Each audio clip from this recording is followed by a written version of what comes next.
ಸಮಸ್ತ ಕನ್ನಡಿಗರಿಗೆ ನಮಸ್ಕಾರ. ಇದು ಬಿಬಿ ನ್ಯೂಸ್ ಕನ್ನಡ. ನಾನು ರಮೇಶ್. ಅಸ್ಸಾಂ ಸೇರಿದಂತೆ ದೇಶದ 5 ಪ್ರಮುಖ ರಾಜ್ಯಗಳಲ್ಲಿ ವಿಧಾನಸಭಾ ಚುನಾವಣೆಯು ಹತ್ತಿರವಾಗುತ್ತಿದ್ದಂತೆ ರಾಜಕೀಯ ವಲಯದಲ್ಲಿ ಭಾರಿ ಸಂಚಲನ ಮೂಡಿಸುತ್ತಿದೆ.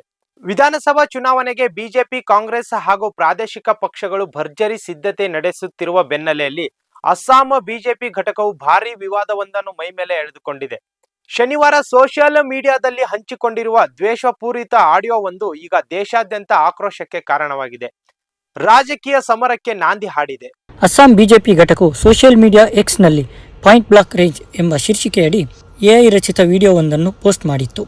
ಈ ವಿಡಿಯೋದಲ್ಲಿ ಅಸ್ಸಾಂ ಮುಖ್ಯಮಂತ್ರಿ ಹಿಮಂತ ಬಿಸ್ವಾ ಶರ್ಮಾ ಅವರು ಬಂದೂಕು ಹಿಡಿದು ಮುಸ್ಲಿಂ ವ್ಯಕ್ತಿಗಳನ್ನು ಗುರಿಯಾಗಿಸಿಕೊಂಡು ಸಾಂಕೇತಿಕವಾಗಿ ಗುಂಡು ಹಾರಿಸುತ್ತಿರುವುದನ್ನು ತೋರಿಸಲಾಗಿತ್ತು.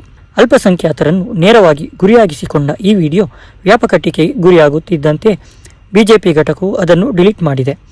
ಆದರೆ ಅಷ್ಟರಲ್ಲಾಗಲೇ ವಿಡಿಯೋದ ಸ್ಕ್ರೀನ್ಶಾಟ್ಗಳು ವೈರಲ್ ಆಗಿದ್ದು ಸಾರ್ವಜನಿಕ ವಲಯದಲ್ಲಿ ತೀವ್ರ ಅಸಮಾಧಾನ ವ್ಯಕ್ತವಾಗಿದೆ. ಈ ಘಟನೆಯನ್ನು ಕಾಂಗ್ರೆಸ್ ಪಕ್ಷವು ತೀವ್ರವಾಗಿ ಖಂಡಿಸಿದ್ದು, ಎಐಸಿಸಿ ಕಾರ್ಯದರ್ಶಿ ಕೆಸಿ ವೇಣುಗೋಪಾಲ್ ಅವರು ಬಿಜೆಪಿಯ ವಿರುದ್ಧ ವಾಗ್ದಾಳಿ ನಡೆಸಿದ್ದಾರೆ.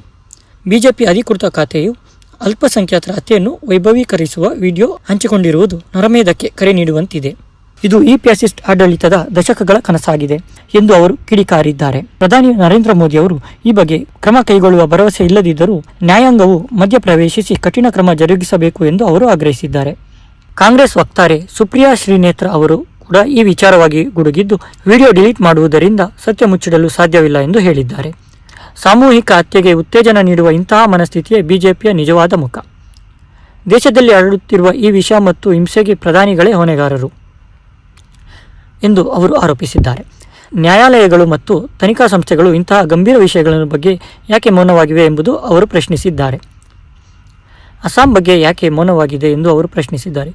ಅಸ್ಸಾಂ ಬಿಜೆಪಿ ಹಂಚಿಕೊಂಡಿದ್ದ ಈ ದ್ವೇಷಪೂರಿತ ಸಂದೇಶವು ಸಮಾಜದ ಶಾಂತಿ ಕದಡುವ ಪ್ರಯತ್ನ ಎಂದು ವಿರೋಧ ಪಕ್ಷಗಳು ಒಕ್ಕೂರಲಿನಿಂದ ಹೇಳಿವೆ. ವಿಷಯದ ಗಂಭೀರತೆಯನ್ನು ಪರಿಗಣಿಸಿ ಸಮಾಜದಲ್ಲಿ ದ್ವೇಷ ಹರಡುವ ಇಂತಹ ಕೃತ್ಯಗಳ ವಿರುದ್ಧ ತಕ್ಷಣವೇ ಕಠಿಣ ಕ್ರಮ ಕೈಗೊಳ್ಳಬೇಕೆಂದು ನಾಗರಿಕ ಸಮಾಜ ಒತ್ತಾಯಿಸುತ್ತಿದೆ. ಕಳೆದ 11 ವರ್ಷಗಳಲ್ಲಿ ಇಂತಹ ದ್ವೇಷದ ರಾಜಕಾರಣವನ್ನು ಸಾಮಾನ್ಯಗೊಳಿಸಲು ಪ್ರಯತ್ನಿಸಲಾಗುತ್ತಿದೆ ಎಂಬ ಆರೋಪಗಳು ಕೇಳಿಬರುತ್ತಿವೆ. ಚುನಾವಣೆ ಸಮೀಪಿಸುತ್ತಿರುವ ಈ ಹೊತ್ತಿನಲ್ಲಿ ಎಐ ತಂತ್ರಜ್ಞಾನವನ್ನು ಬಳಸಿ ಮತದಾರರನ್ನು ಸೆಳೆಯುವ ಇಂತಹ ಪ್ರಯತ್ನಗಳು ಪ್ರಜಾಪ್ರಭುತ್ವಕ್ಕೆ ಮಾರಕವಾಗಿದೆ. ನ್ಯಾಯಾಂಗವು ಮಧ್ಯಪ್ರವೇಶಿಸಿ ಈ ಪ್ರಕರಣದಲ್ಲಿ ಕಠಿಣ ಕ್ರಮ ತೆಗೆದುಕೊಳ್ಳಬೇಕು ಎನ್ನುವುದು ಈಗ ಕೇಳಿಬರುತ್ತಿರುವ ಪ್ರಮುಖ ಆಗ್ರಹವಾಗಿದೆ.